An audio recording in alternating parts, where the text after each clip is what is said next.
जाति प्रथा तथा बाह्य आचार। आंतर तत्व और बाह्य रूप, भीतरी भाव और भारी प्रतीक दोनों का सम्मान किया करो। धान के भीतर जो चावल होता है उसी से अंकुर पैदा होता है, भारी भूसी से नहीं। परंतु फिर भी सिर्फ चावल बोने से अंकुर नहीं निकलता। फसल के लिए धान ही बोना पड़ता है। फसल आ जाने के बाद भले ही धान से भूसी हटाकर सिर्फ चावल का ही उपयोग किया जाता है, इसी प्रकार धर्म के विकसित होने और बने रहने के लिए आचार विचार विधि नियम आदि आवश्यक हैं। ये मानो कवच रूप हैं। इस कवच के भीतर ही सत्य के बीज निहित होते हैं। जब तक मनुष्य को इनके अंतर्निहित सत्य वस्तु की प्राप्ति न हो जाए, तब तक उसे इन बाह्य आचार नियमों का पालन करते रहना चाहिए। सीपी के अंदर बहुमूल्य मोती होता है। सीपी का कोई मूल्य नहीं होता, परंतु मोती के पूरी तरह तैयार होने के लिए सीपी बहुत ही आवश्यक होती है। मोती मिल जाने के बाद सीपी का महत्व नहीं रहता। जिसे सर्वोच्च सत्य परमेश्वर की प्राप्ति हो गई है, उसके लिए बाह्य आचार नियमों की आवश्यकता नहीं रह जाती। विधि नियमों का पालन करना चाहिए, परंतु जब साधक उन्नत अवस्था प्राप्त कर लेता है, तब फिर उसके लिए इन बातों को पालने की आवश्यकता नहीं होती। तब तो मन तन्मय होते हुए ईश्वर में विलीन हो जाता है। घाव सूख जाने पर उसके ऊपर की पपड़ी अपने आप ही झड़ जाती है, पर घाव सूखने के पहले ही अगर उसे खींचकर निकाला जाए तो खून आ जाता है। इसी प्रकार ज्ञान चैतन्य हो जाने से जात पात नहीं रह जाती, परंतु अज्ञान अवस्था में जबरदस्ती जाति भेद आदि हटाने जाओगे तो उसका बहुत बुरा परिणाम होता है। जो फल अपने आप पककर गिर पड़ता है वही बहुत मीठा लगता है, परंतु कच्चे फल को तोड़कर पकाने से वह खाने में अच्छा नहीं लगता और जल्दी सूखने लगता है। इसी तरह पूर्ण ज्ञान चैतन्य प्राप्त हो जाने से मनुष्य के भीतर से जाति भेद अपने आप चला जाता है, परंतु अज्ञानियों के लिए जाति भेद की बड़ी आवश्यकता है।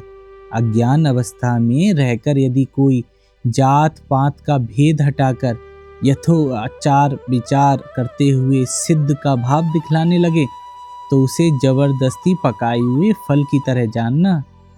क्या ज्ञान लाभ के पश्चात यज्ञ उपवीत रखना ठीक है? आत्मज्ञान लाभ कर लेने पर कोई बंधन नहीं रह जाता, सभी बंधन अपने आप गिर पड़ते हैं। उस अवस्था में ब्राह्मण शूद्र ऊंच नीच का बोध नहीं रहता, तब यज्ञोपवीत अपने आप ही गिर पड़ता है। पर जब तक यह भेद ज्ञान रहता है, तब तक जबरदस्ती उसे निकाल कर फेंकना उचित नहीं है। जब आंधी चलती है तब कौन सा बड़ है कौन सा पीपल यह पहचान में नहीं आता। इसी तरह जब ज्ञान चैतन्य की आंधी आ जाती है, तब जाति भेद नहीं रह जाता। जो सच्चा भक्त है, जो आकंठ है, भगवत प्रेम का प्याला पीकर नशे में मतवाला बन गया है, वह सब समय सामाजिक बंधनों का पालन नहीं कर सकता।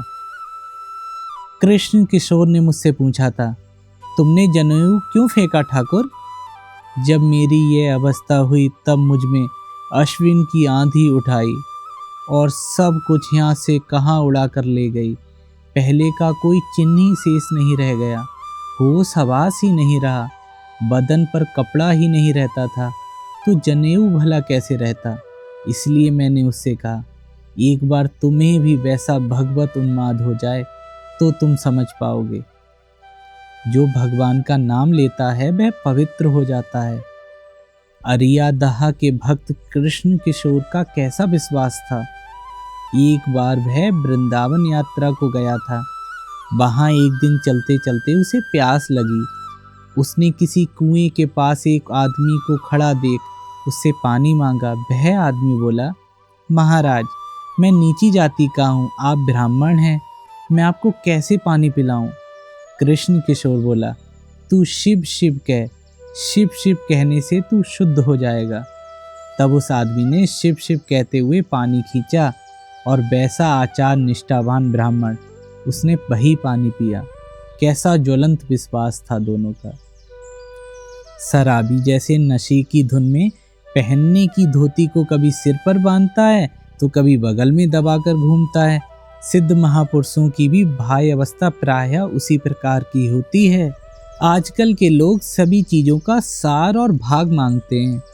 वे धर्म का भी सार तत्व ही चाहते हैं। उसका अनावश्यक भाग जैसे हो गया विधि नियम, आचार अनुष्ठान आदि नहीं चाहते। मछली खाने वाला मछली का सिर और दुम नहीं चाहता, वे बीच का मांसल भाग ही पसंद करते हैं। हमारे शास्त्र ग्रंथों में जो अति विस्तृत विधि नियम आदि हैं, उन्हें काट छांट कर आधुनिक युग उपयोगी बनाना पड़ेगा।